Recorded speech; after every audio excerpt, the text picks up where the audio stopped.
right, good morning everyone. We are live from Brookfield at Freedom. I'm Austin. We're at Freedom Physical Therapy at our Brookfield location. Today we're going to go over a total body workout using just a chair.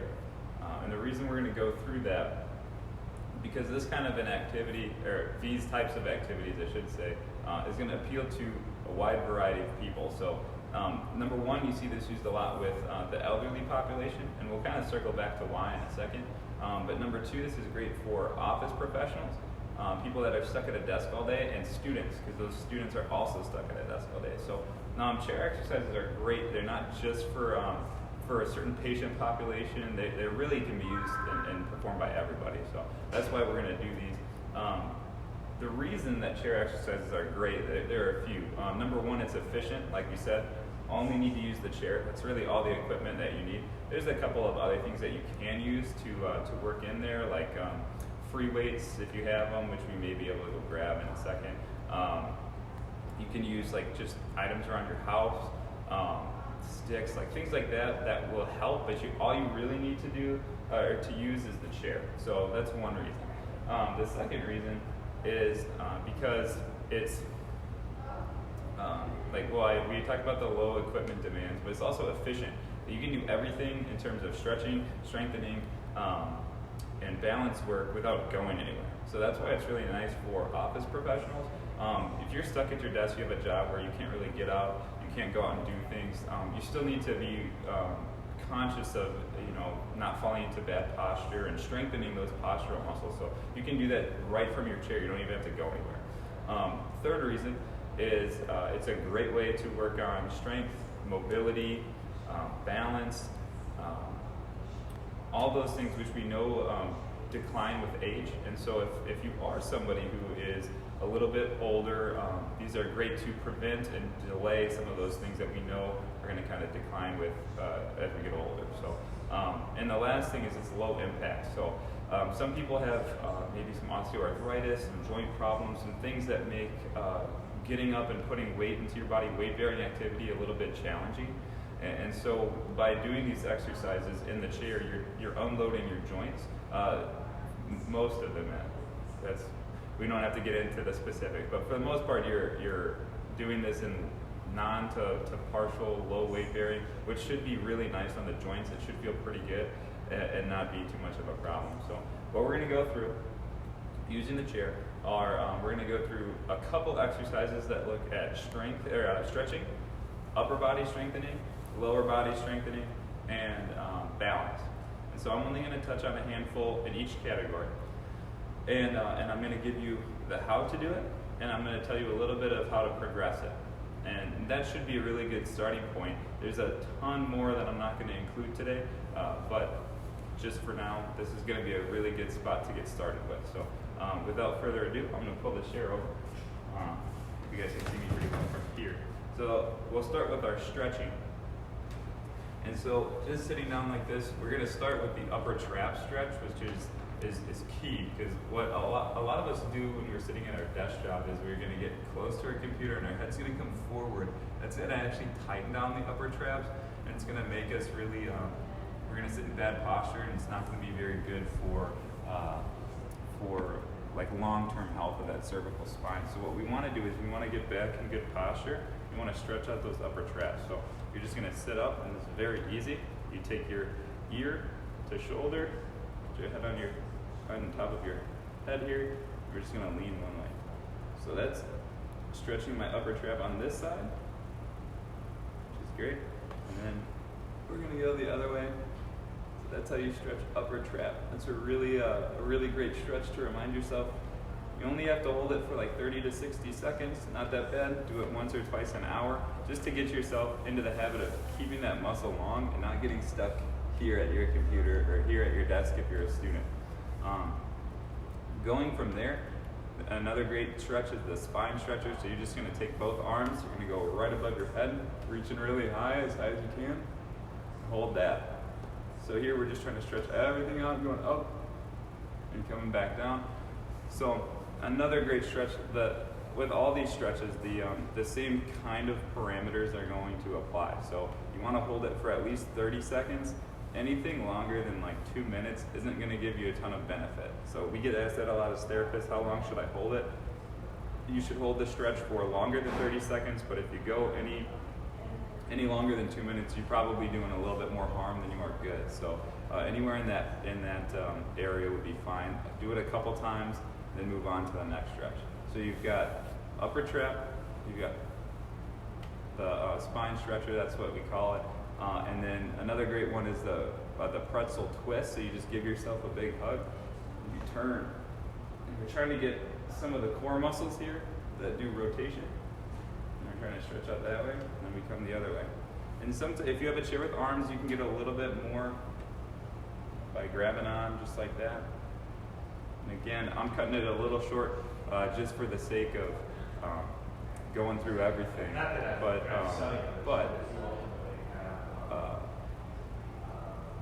Again, you're going to hold it for a little bit longer than I am. So those are 3 really good ones to get started.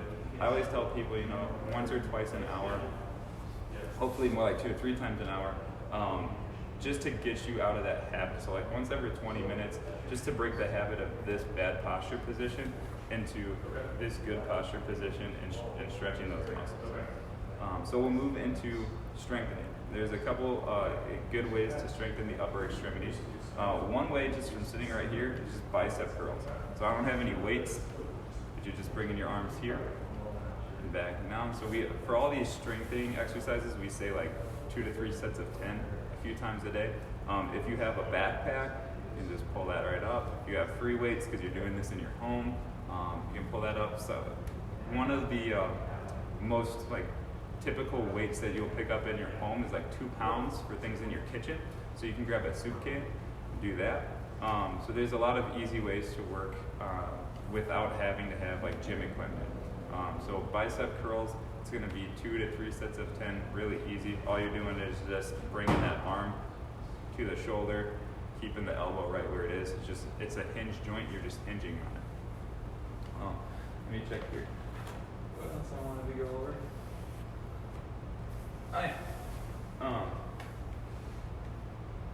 So the other one I really like, and this leads back into the posture position, and I actually stole this exercise from a chiropractor, but it's a great one. So you're going to interlock your fingers, you're going to sit up tall, and you're going to pull them apart without letting them go. So you're just pulling together. You want to think about your shoulder blades coming together. This is a really good thoracic stabilizer, and you're just trying to keep the shoulder blades coming together.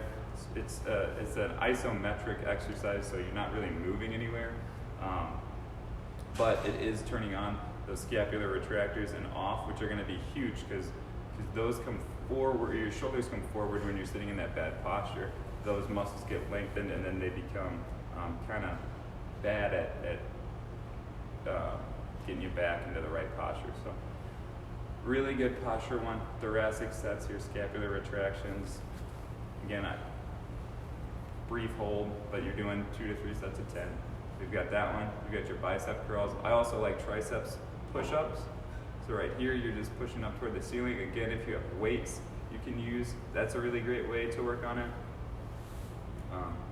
To get at the tricep back here. And all of those muscles are important in your upper extremities, especially if you think about maybe some of the older population of trying to stand up. A big component of standing is using your arms and sitting is using your arms for pushing yourself out of the chair and for lowering yourself into the chair. And so sometimes we focus so much on the lower extremities that we don't put enough time into taking care of what's going to help you, and that's going to be the upper body. So upper body exercises, again, thoracic sets, bicep curls, tricep push-ups. If you wanted to get really crazy with the triceps push-ups, you can do something called dips, where you're going to come a little bit forward in the chair. This is probably for a little bit more fit population. And then you're going to be right here, and you come down and up. So you're doing the same thing, but it's a little bit more weight-bearing. It's still strengthening the triceps, but more of a challenge because now you're lifting some of your body weight. So that's upper body. Lower body is going to be, we'll start with what we call long arc quads. Very easy. You're just going to kick your legs straight. So your knee's not going to move much. It doesn't go all over the place. It's just foot coming forward and back. This is strengthening the quad right here. It's a really good exercise post-surgical for a lot of people, a little bit down the road, and a great way if you're bored at your computer to work the quads. Again, 3 sets of 10 on those, what we really like. Another way to engage the core, work on the legs, is just to march in place. So just one after another, like that. If you want to make that a little more challenging, you hold it for a little bit longer, and then hold it for a little bit longer.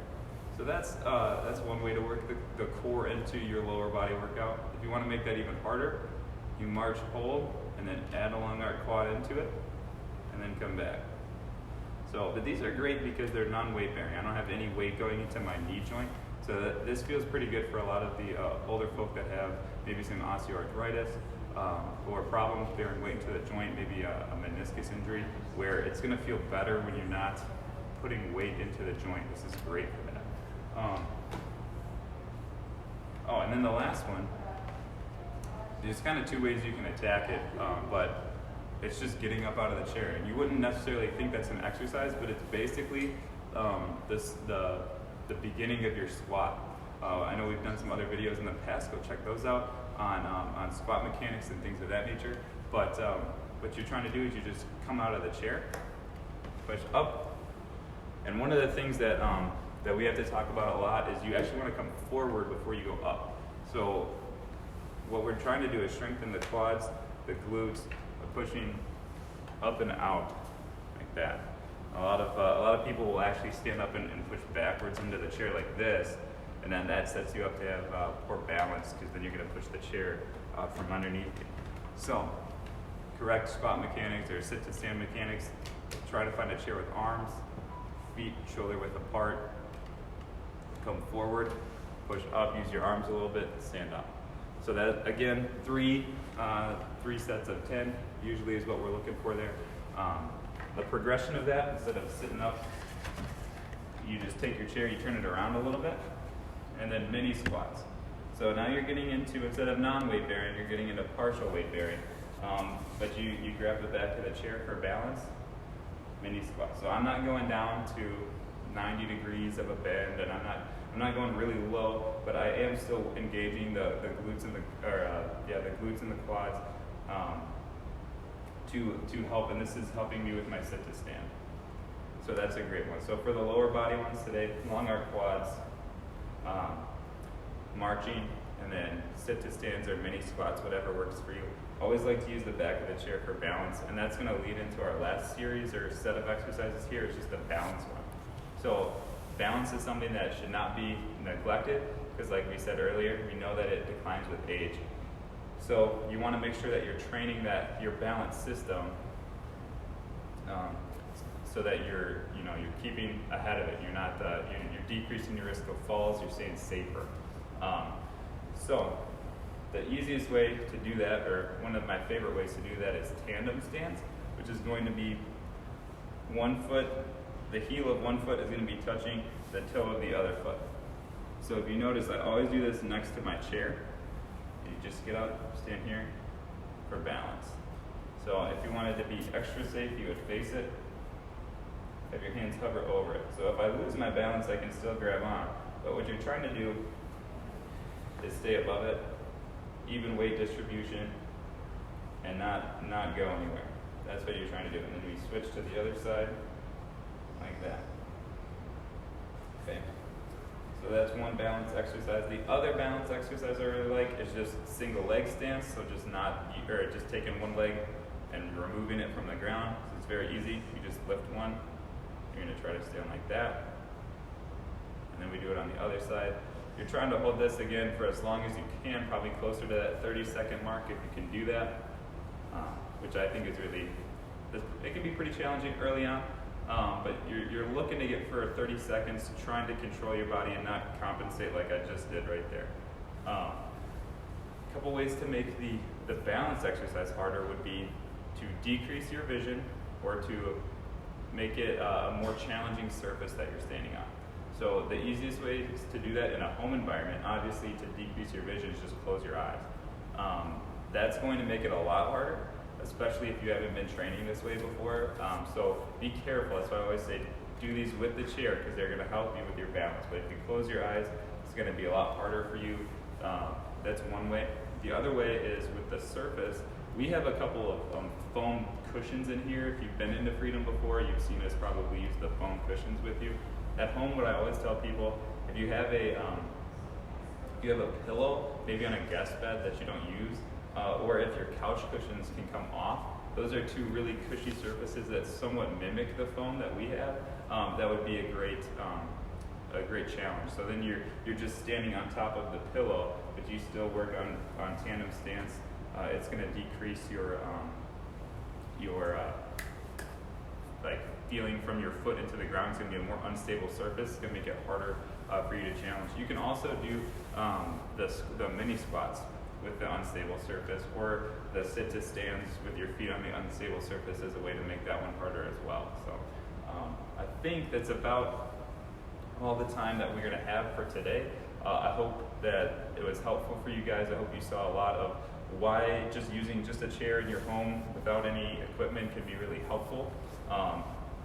There's just a few stretching, a few upper body, lower body strengthening, and a couple balance ideas, but there's a lot of different things you can do. So be creative, but always be safe.